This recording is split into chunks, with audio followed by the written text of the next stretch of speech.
امیرالمومنین توی جامعه امامت رو بر دست گرفته که هنو 70-75 روز از رحلت پیامبر نگذشته، از شهادت پیامبر نگذشته که اون فاجعه رو درست میکنه و کسی هم ککش نمیگزه. حضرت زهرا حسنین رو سوار میکنه، سوار مرکب میکنه، میفته در تک تک خونه ها رو میزده. میگه قدیر یادتونه یا نه؟ پس کجاییم؟ تو با ولش کن دیگه. یعنی اون جامعه رو تحویل گرفته، هیچ کسی رو نداره، هیچ کس. بارها موارد متعدد داریم ازت میفهمم ای کاش به جای مثلا مسلم برادرم عقیل برادرم جعفر زنده بود، ای کاش به جای این عباس عموم حمزه رحمت الله علیه زنده بود، اگه بود قیام میکرد. هیچ کیو نداره. اما همین امام 25 سال بعد با رأی اکثر مردم امام به خلافت میرسه. امام که بوده، یعنی حکومت هم بهش بوده. چی شده تو این 25 سال؟ این جامعه اون لحظه که پیغمبر دیده بوده اینجوری به امام پشت کرده. حالا 25 سال صبح و شب نقل حدیث از پیغمبر ممنوع بود در زمان خلفا. این خیلی عجیبه. یعنی شما حق نداشتی از پیغمبر حدیث نقل کنی. چرا؟ چون اگه حدیث نقل می‌کردی هر چی می‌خواست حدیث نقل کنی میرسید به علی. ممنوع شد. اگر این کارو می‌کردی شلاق می‌خوردی. بدبخت یه حدیث خوند، آوردن زدنش، درازش کردن زدنش. موقع بلند شدن محکم بلند شد. گفت درازش کنی یه دور دیگه شلاق بزن. تا تو باشی دیگه سیخ بلند نشی. این احساس کردش پروازه در میره. یعنی تو اون جامعه 25 سال یه کارایی کرده حضرت این مرتدان قریشی رو جمع کرد. یک بیس اقتصادی براشون گذاشت. شروع کرد چاه کندن، زمین آباد کردن. همین الان حالا بریم مدینه، ابعار علی، چاهای علی ابن ابی طالب هنوز داره آب میده بعد 1400 سال. هست، تابلو داره، من تو اینترنت سرچ کنید میاد که نرفتن. بعد 1400 سال چاهای علی ابن ابی طالب هنوز داره آب میده. نخل بکاریم، ای ببین این نخل 15 سال دیگه جواب میده. آقا برای کار شبکه سازی پول لازم داریم، پول نداریم. اوایل زندگی حضرات به شدت در فقر بودن. اونها هم خیلی استادانه اون چیزی که به دستور خدا پیامبر گذاشت، یعنی چی؟ فدک گرفتن که هیچی نداشته باشه. امیرالمومنین هم دنبال مالندوزی نرفته بود. حضرت سردار جنگی بود، صبح تا شب تو جنگ بود. بعد پیامبر که اینو قدرت رو به دست گرفته بودن، هیچی نداشت.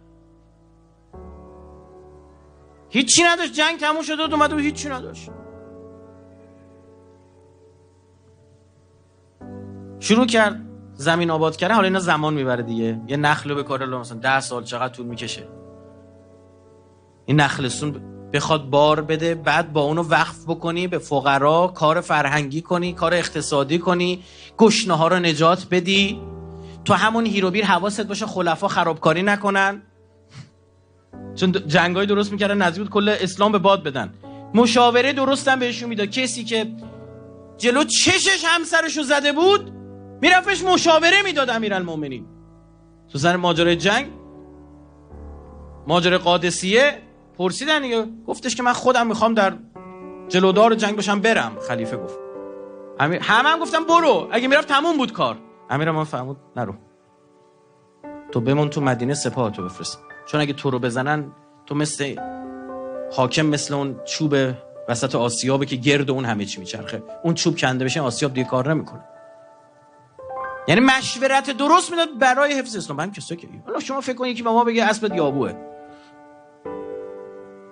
برای سالهای نوری ما از این شبکه فاصله داریم. یعنی حب و بغضمون حب و بغض اهل بیت نیست، حب و بغض شخصیه، نفسه. برای همون گیر مشکلاتیم. اصلا در جامعه ای که علوی باشد، اهل بیتی باشد، شما یه دونه فقیر نباید بتونی پیدا کنی. یتیم خونه اصلا معنی نداره، چون سری بچه‌ها رو هم میره خودشون پخش میکنن، میره خودشون بزرگ میکنن عین بچه خودشون. کاری که امیرالمومنین کرد، فرزندان ابوبکر رو آورد تو خونش بزرگ کرد. و از محمد ابن ابیبکر شهید ساخت. این فکر کنید کاری که پیامبر انجام میداد. فرزندان حاله خواهر خدیجه سلام الله علیها رو برداشت آورد بزرگ کرد، این دخترای خودش که عثمان با 2 تا از اینا ازدواج کرد، این دخترای خودش. اون جامعه باید یتیم خونه داشته باشه، اون جامعه باید زندانی مالی داشته باشه.